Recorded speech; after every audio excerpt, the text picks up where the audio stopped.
तो BSP supremo Mayawati ने एक बार फिर से भतीजे आकाश आनंद को पार्टी में सक्रिय भूमिका में लाकर एक बड़ा सियासी दांव चल दिया है। भले ही बहन जी ने आकाश को अपना राजनीतिक उत्तराधिकारी नहीं बनाया, लेकिन अपने बाद नंबर 2 के नेता वाली पोजीशन जरूर आकाश आनंद को दे दी है। पार्टी से किनारा किए जाने के कुछ ही महीनों बाद अब आकाश आनंद की घर वापसी को मायावती की भविष्य की रणनीति से जोड़कर देखा जा रहा है।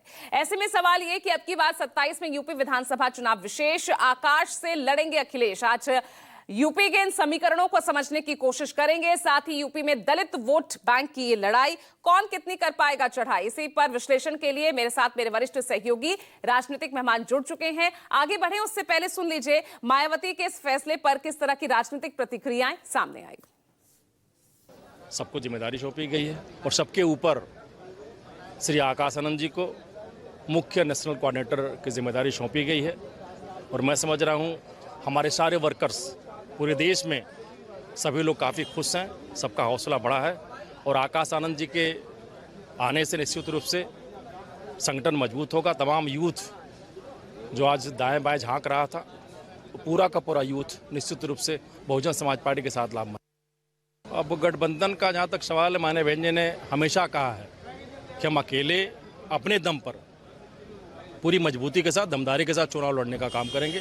बिहार विधानसभा का चुनाव भी मैं समझ रहा हूँ बहुजन समाज पार्टी अकेले अपने संगठन के बल पर सर्व समाज को जोड़ करके पूरी मजबूती के साथ चुनाव लड़ने का काम करेगी। तो मान्यवर काशीराम जी ने इतनी मेहनत परिश्रम से खड़ा किया था, आज वो निश्चित तौर से बसपा का जो इतना बड़ा स्ट्रक्चर है वो कहीं न कहीं आज ढहता नजर आ रहा है, क्योंकि बसपा अब केवल अपने परिवार के झगड़ों में उलझ कर रह गई है और आम जनता की लड़ाई, अब दलित समाज की लड़ाई आप देख सकते हैं। अत्याचार अन्याय चारों तरफ इस सरकार में दलितों के ऊपर हो रहा है, पर सरकार के खिलाफ कहीं भी मोर्चा लेकर नहीं खड़ी है। मुझे लगता है कि परिवार के आपसी झगड़े में पूरी पार्टी फंस गई है। इससे साफ पता लगता है कि बहुजन समाज पार्टी का चरित्र क्या है, क्योंकि ये उनका आंतरिक मामला है, इसलिए मैं बहुत अधिक टिप्पणी नहीं करूंगा, लेकिन लोग इस बात को समझते हैं कि क्यों उनको वापस लाया गया। देखिए, ये कुमारी बहन मायावती जी का आंतरिक पार्टी का मुद्दा है।